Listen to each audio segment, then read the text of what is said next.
everybody. It's Pastor Brett. Happy Friday to you all. When I was serving in my first pastorate, along with our former pastor Clay Smith, I was greatly helped by the ministry of our congregational care pastor, Lance Hudgens. While Lance's primary role was caring for the congregation, that care extended to us younger pastors.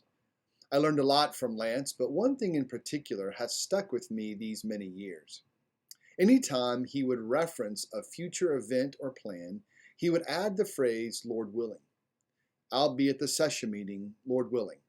Or I'll be out of the office next week, Lord willing. At first, I didn't pick up on it, but after a while, I noticed it more and more. Now, for Lance, this wasn't a throwaway phrase or a spiritual nicety. He said it as a reminder to himself. He was reminding himself over and over that God was sovereign over his life, that while the heart of a man may plan his way, it is ultimately the Lord that establishes his steps. Of course, that phrase wasn't unique to Lance.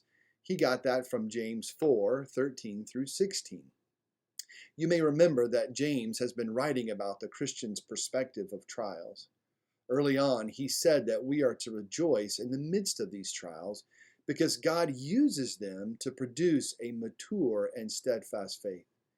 The rest of his book goes on to detail the various trials that we experience in life, like the trials of playing favorites, or the trials of a loose tongue, or the trial of boasting about tomorrow.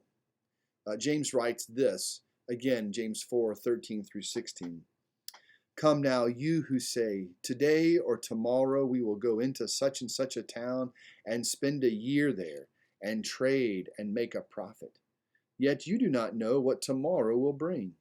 What is your life? For you are a mist that appears for a little time and then vanishes. Instead, you ought to say, if the Lord wills, we will live and do this or that. As it is, you boast in your arrogance. All such boasting is evil. Now, James is not against entrepreneurs or startup businesses. He's not even against making plans. What he's addressing is an autonomous mindset that believes that one can simply do what one plans. It's one thing to start a business. It's another thing to boast that such a business will turn a profit after only a year. James says that's an absurd boast, for you do not even know what tomorrow will bring. Every single one of us has been touched by that reality because of the coronavirus outbreak.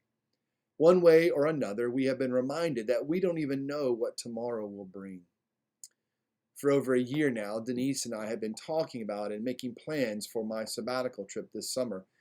And when we made our reservations and put deposits down, we couldn't have imagined that these plans would be in jeopardy because of a global pandemic. And yet here we are. At this point, we will go on our sabbatical if the Lord wills. And yet that's always been the case. Enjoying a sabbatical trip was always subject to the Lord's will, whether we realize it or not. Nothing has changed. What if every plan that we made, every commitment that we gave, we added the phrase, Lord willing, to the end of it? Not as a throwaway phrase or a spiritual nicety, but as a reminder to ourselves that anything and everything that we plan or do will happen if the Lord wills. You and I are not in control of our lives. These last few weeks have been a painful reminder of that. But our national quarantine will end, Lord willing. We will gather again to worship as a church family soon, Lord willing. Until then, continue to trust in the one who knows what tomorrow holds, even when we don't. Let's pray. Father, it's so easy for us to forget that our lives, our plans, and our commitments are in your hands to do as you see fit. We confess that when we make our plans, we don't always see it that way. We don't think that our plans or our life will get interrupted. And yet, what is our life if it is not like a mist that is here today and gone tomorrow? Help us not only to number our days, but acknowledge your sovereign control over every aspect of our life, to the praise of your glory and your grace. Amen. Church family, we miss you. We look forward to the day, Lord willing, when God brings us back together. Until then, God bless.